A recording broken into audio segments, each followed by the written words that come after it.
সবুজ পাহাড়ের কোলে একটা ছোট্ট গ্রাম ছিল। নাম তার সোনা ঝরনা। এই গ্রামে থাকত এক দরিদ্র কিন্তু খুব পরিশ্রমী লকড়াহারা, নাম গোপাল।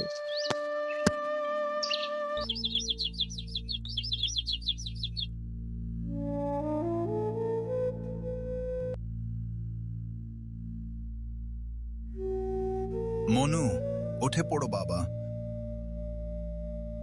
সূর্য উঠল মানে মনুর নতুন আশা শুরু। মনু, বাবা, আমরা কি কোনোদিনও বড় করে থাকবো? বড় বাড়ি না পেলেও বড় মন রাখব, ওটাই আসল ধন। গোপাল আর মনু জঙ্গলের ধরে রওনা হলো। গোপাল কাঁধে কুড়াল আর মনু ঝুড়ি হাতে পাহাড়ি পথে হাঁটছে। সেখানে নদীর জলটা যেন রত্নের মতো ঝলমল করছে। এখানে পশু পাখিগুলো যেন কি নিজে নিজেই আনন্দে কথা বলছে।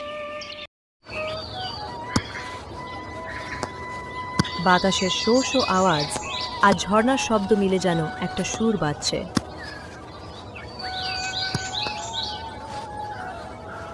তারা গাছ কাটছে, ডাল কুড়াচ্ছে। তখনই মনু বলে, বাবা, এই গাছগুলো কষ্ট পায় না? যদি আমরা যত্ন নিই, নতুন গাছ লাগাই, তবেই প্রকৃতি খুশি থাকে।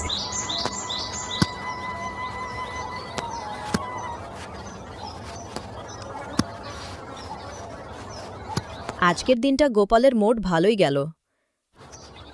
প্রতিদিনের মতো আজকেও গোপাল আর মনু বের হলো কাঠ কাটতে। গোপাল কাঠ কাটছে, মনু ডাল কুড়াচ্ছে। গোপাল কাঠ কাটছিলই কি হঠাৎ তার কুড়াল ভেঙে যায়। আহারে, এবার কেমন করে চলবে? ঘরে এই একটাই কুড়াল ছিল, আর কিছু উপায়ও নেই। আজকের দিনটা হয়তো আমার ভালো নেই। যাই, আজকে বাড়ি যাই। চুলোয় ভাত ডোবকিছে আর মনু পড়াশোনা করছে, আর গোপাল মন খারাপ করে বসে আছে আর ভাবছে নতুন কুড়াল কি করে কিনবে।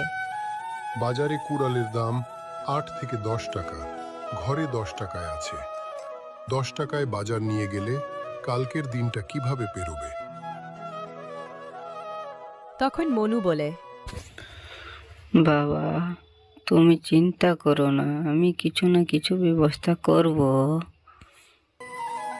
না বাবা, আমি দেখে নেব, তুই পড়াশোনা করো।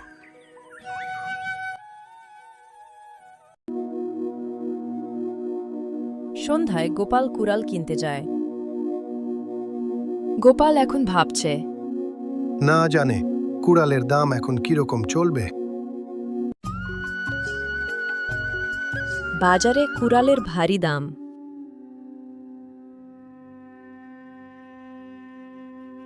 বাজারে নতুন কুড়াল কিনতে গেলে দোকানদার বলল ১০ টাকা লাগবে। কিন্তু গোপালের পকেটে ছিল মাত্র ১০ টাকায়। সে ভাবল, এই ১০ টাকাই ঘরে ছিল, ১০ টাকাই লাগবে। কি করব? কুড়াল না নিয়ে গেলে তো চলবে না। তাই গোপাল একটা কুড়াল নিয়ে সে মন খারাপ করে বাড়ি ফিরল। পরের দিন গোপাল আর মনু কাঠ কাটতে যাচ্ছিল। তার কিছুক্ষণ পরেই আকাশ কালো মেঘে ঢেকে গেল। বিদ্যুৎ চমকিতে লাগল, সঙ্গে সঙ্গে বৃষ্টি নেমে এলো। গোপাল আর মনু যাচ্ছিল। গোপাল বলে, আজকে বোঝা যাচ্ছে এই বৃষ্টি থামবে না। বাবা মনু, চলো বাড়ি ফিরি। না বাবা, কাঠ কাটতে না গেলে আমাদের কালকের দিনটা কি করে বেরোবে? ঠিক বলছো বাবা, চলো যাই। ধীরে ধীরে ঝড়, বৃষ্টি, হাওয়া সব কমে গেল। গোপাল গাছ কাটতে শুরু করলো, মনু ডাল কুড়োতে।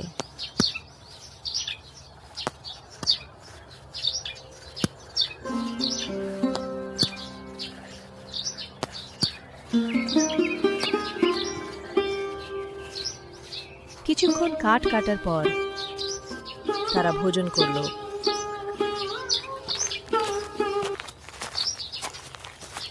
ভোজন করার পর গোপাল তার কুড়ালের পাশ যায়, কিন্তু গোপাল চমকে যায়। সে দেখে কুড়াল সেখানে নেই। গোপাল ভাবল যে হঠাৎ কুড়াল কোথায় যেতে পারে, আশেপাশে তো কাউকে দেখাও যাচ্ছে না। হে ভগবান, কালকেই তো কুড়ালটা কিনে এনেছি, হঠাৎ কুড়ালটা কোথায় যেতে পারে? এই বলে গোপাল কুড়ালটা খুঁজতে লাগে। সে আশেপাশে ঘুরে ঘুরে সে দেখতে লাগলো। গোপাল ভাবছে, হে ভগবান, আমার কুড়ালটা কোন পশু জানবর নিয়ে গেল না তো?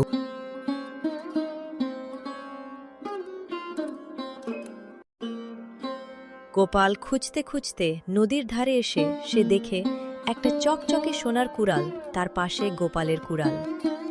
গোপাল বলল, এই চকচকে সোনার কুড়ালটা কার হতে পারে? কিছুক্ষণ ভাবার পর গোপাল বলে, না, এই কুড়ালটা আমি নিব না। এটাও হতে পারে কুড়ালটা কোনো মায়াবী দানবের। এই বলে গোপাল নিজের কুড়ালটা তুলে। গোপাল কুড়াল তুলতেই জলের ভিতর থেকে জলপরি বেরিয়ে আসে। গোপাল, তুমি সৎ মানুষ, এই সোনার কুড়াল তোমার পুরস্কার। না পরিমা, এটা আমার নয়। আমি শুধু আমার লোহার কুড়ালটাই চাই। পরি তখন তার জাদু দিয়ে আরেকটি রূপার কুড়াল দেই আর বলে, আমি চাই যে তুমি আমার এই উপহার নিয়ে তুমি একটা সুন্দর জীবন যাপন করো। তোমার সততার জন্য একটি সোনার কুড়াল আর একটি রূপার কুড়াল দুটির মধ্যে যে কোনো একটি কুড়াল তুমি নিতে পারো। গোপাল বিস্মিত, কিন্তু সে কেবল লোহার কুড়ালটাই নিল, বাকি দুটো ফিরিয়ে দিল। পরি বলল, তুমি সত্যি এক মেহনতি আর সৎ মানুষ, তাই আমার আশীর্বাদ তোমার জীবনের সুখ আসবেই। এই বলে পরি চলে গেল।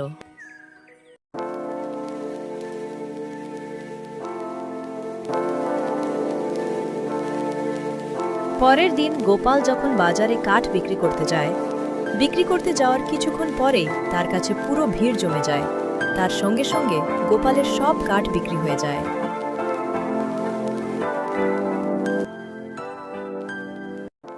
আজকেও গোপাল কাঠ বিক্রি করতে এলো।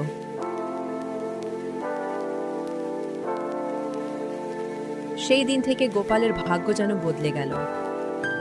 লোকেরা তার কাছ থেকে কাঠ কিনতে শুরু করলো, কারণ সবাই জানতো গোপালের কাঠে আছে পরিশ্রমের ঘ্রাণ আর তার কথায় আছে বিশ্বাস। কিছুদিন পরেই গোপাল মনুকে স্কুলে ভর্তি করে।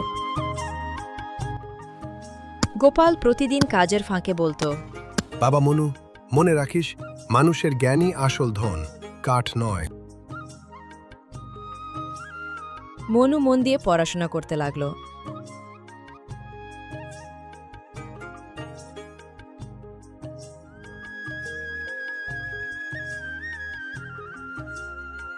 একদিন সে গ্রামে প্রথম হলো। স্কুলের সবই ছেলেরা করতালি দিল। গোপালের চোখ ভিজে গেল গর্বে। বছর দুপুর গোপাল আর মনু একটা ছোট্ট কাঠের ঘর বানালো জঙ্গলের ধারে। ভিতরে ছোট টেবিল, এক কোণে বই, আর দেওয়ালে ঝোলানো লেখা, পরিশ্রম কখনো বৃথা যায় না। গোপাল এখন বুড়ো হয়েছে, কিন্তু মনু বড় হয়েছে, পড়াশোনা করে ফরেস্ট অফিসার হয়েছে। যেদিন মনু অফিসার পোশাক পরে গোপালের সামনে এলো, গোপাল বলল, আমার জীবনের সবচেয়ে বড় পুরস্কার তুই রে বাবা। সেদিন মনু নিজেকে গর্বিত মনে করল। গোপাল বসে আছে, গাছের নিচে মনু পাশে, দুজনের মুখে হাসি।